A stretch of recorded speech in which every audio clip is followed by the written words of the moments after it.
그러므로 너희가 이제 여러 가지 시험으로 말미암아 잠깐 근심하게 되지 않을 수 없으나 오히려 크게 기뻐하는도다. 너희 믿음의 확실함은 불로 연단하여도 없어질 금보다 더 귀하여 예수 그리스도께서 나타나실 때에 칭찬과 영광과 존귀를 얻게 할 것이니라. 예수를 너희가 보지 못하였으나 사랑하는도다. 이제는 보지 못하나 믿고 말할 수 없는 영광스러운 즐거움으로 기뻐하니 믿음의 결국 곧 영혼의 구원을 받음이라. 오늘 우리가 함께 읽은 베드로전서 1장 6절로부터 9절에 있는 말씀은 특별히 6절로부터 12절까지에서 강조하는 것이 이제 예수 그리스도를 믿음으로 거듭난 성도들은 잠시 고난이 있을지라도 새로운 삶을 위한 소망 속에서 항상 기뻐해야 한다라고 하는 것이 오늘 주시는 말씀이 되겠고, 특별히 오늘 주시는 본문의 6절에 있는 말씀에 그러므로 너희가 이제 여러 가지 시험으로 말미암아 잠깐 근심하게 되지 않을 수 없으나 오히려 크게 기뻐하는도다.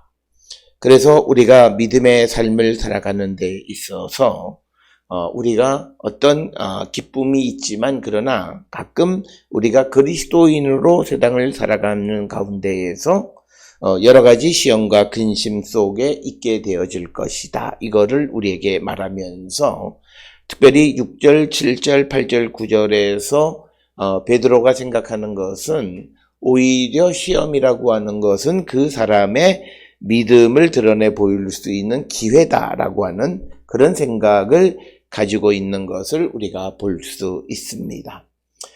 오늘 주시는 본문에 여러 가지 시험이다라고 하는 이 시험, 페이라스모스라고 하는 것, 이것은 어떤 유혹, 시험, 환난, 이렇게 우리가 번역이 되어질 수 있고, 그리고 오늘 주시는 본문의 말씀에 보면 여러 가지다라고 하는 것은 다양한 색상이라고 하는 그런 의미가 있는 것처럼 우리가 여러 종류의 시험, 그래서 이 여러 가지라고 하는 것이 궁극적으로 의미하는 것은 뭐냐면 결국 모든 종류의 시험이다라고 하는 것과 같은 맥락의 말씀이 되겠습니다. 그래서 그 시험 때문에 사람이 잠깐 근심하게 되지 않을 수 없다라고 하는 것, 그러나 오히려 크게 기뻐하게 된다라고 하는 것입니다. 그래서 우리가 이런 시험을 당하게 되는데 사람이 기뻐하는 가장 큰 이유는 바로 이 시험을 통해서 그 성도의 참된 믿음이 드러나기 때문이다라고 하는 겁니다. 그래서 오늘 주시는 6절에 너희 믿음의 확실함 이렇게 되어 있죠.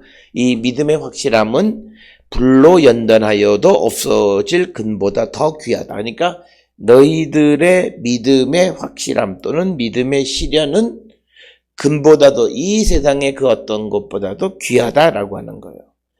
그것이 귀한 이유는 예수 그리스도께서 나타나실 때에 칭찬, 영광, 존귀를 얻게 할 것이다. 즉 예수 그리스도께서 나타나시는 마지막 때에 우리로 하여금 칭찬과 영광과 존귀를 얻게 하는 것이 바로 우리가 갖는 그런 믿음이다라고 하는 것.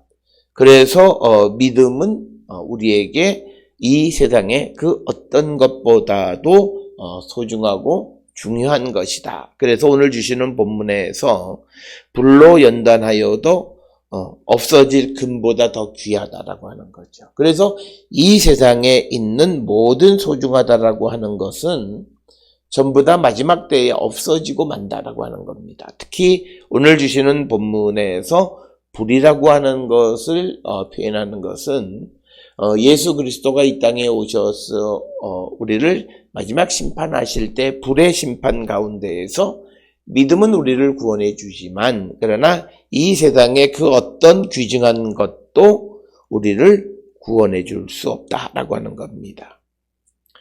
그래서 우리가 잘 아는 야고보서 1장 3절에 너희 믿음의 시련이 인내를 만들어내는 줄을 너희가 안다라고 하는 거죠. 그래서 오늘 주시는 본문의 말씀에 기록되어 있는 소위 믿음의 확실함 또는 믿음의 시련이라고 하는 것은 결국은 우리의 그 믿음이 얼마나 참되고 귀한가를 드러내 보여주는 것이다 라고 하는 것. 이것이 오늘 주시는 6절 7절에서 베드로가 강조하고 있는 그런 말씀이 되겠습니다. 그래서 우리가 이런 그 믿음의 어떤 시험이나 시련 가운데에서도 우리가 기뻐하는 자가 되어야 한다라고 하는 겁니다. 그러면서 8절에 예수를 너희가 보지 못하였으나 사랑하는도다. 이제도 보지 못하나 믿고 말할 수 없는 영광스러운 즐거움으로 기뻐하나니 믿음의 결국 곧 영혼의 구원을 받으라. 이렇게 말합니다. 그래서 오늘 주시는 본문의 말씀에서는 6절에 있는 말씀의 이유가 7절에서 설명이 되어져 있고, 그리고 또 8절에서는 베드로의 편지를 이제 이 베드로서를 받아보는 사람들이 예수를 보지 못했지만 그러나 예수를 사랑한다라고 하는 거고, 그리고 보지 못하나 믿고 말할 수 없는 영광스러운 즐거움을 우리가 누림으로 믿음의 결국 곧 영혼의 구원을 받으라고 강조하고 있는 것이 오늘 우리가 읽은 그 6절, 7절, 8절, 9절의 말씀입니다.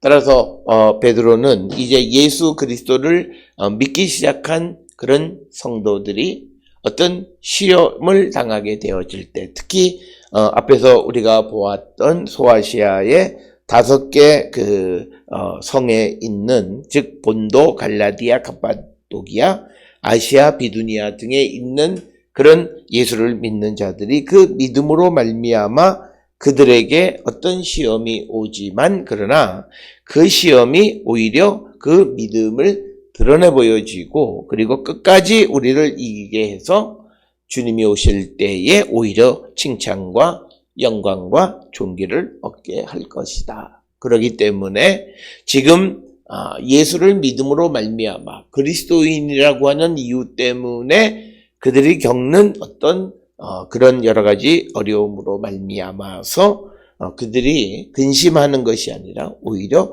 기뻐하는 자들이 되어야 한다라고 하는 것을 강조합니다. 그래서 오늘 주시는 본문의 말씀에서 믿음의 시련 가운데 있어서 기뻐하라. 그래서 6절에서도 기뻐하다. 그리고 8절에서도 기뻐하니. 그래서 아갈리아스테라고 하는 단어를 사용함으로써 그리스도인의 기쁨을 언급합니다. 그래서 우리가 어떤 고난과 어떤 믿음의 시련을 겪을지라도 우리는 기뻐하는 삶을 살아가는 것이 성도의 본분이고, 그 믿음으로 말미암아 결국은 영혼의 구원을 받게 되어짐을 강조하는 것이 오늘 주시는 본문의 말씀이 되겠습니다. 오늘 베드로전서 1장 6절에서 9절의 말씀을 통해서 우리가 믿음을 갖고 세상을 살아갈 때에 우리에게 어떤 그런 시련이나 어려움이 있을지라도 오히려 그것이 우리의 믿음을 드러내고 그 믿음이 우리를 마지막 때의 구원으로 인도하는 것이기에 우리가 근심하지만 기뻐하는 삶을 살아가는 자가 되라고 말씀합니다. 어려운 때를 살아가는 성도들이 믿음 안에서 항상 기뻐하는, 그리고 우리의 믿음으로 마지막 주님 다시 오실 때에 구원에 이르게 됨을 믿고 기쁨 안에 살아가는 우리 모든 성도들이 될 수 있기를 주의 이름으로 축원합니다.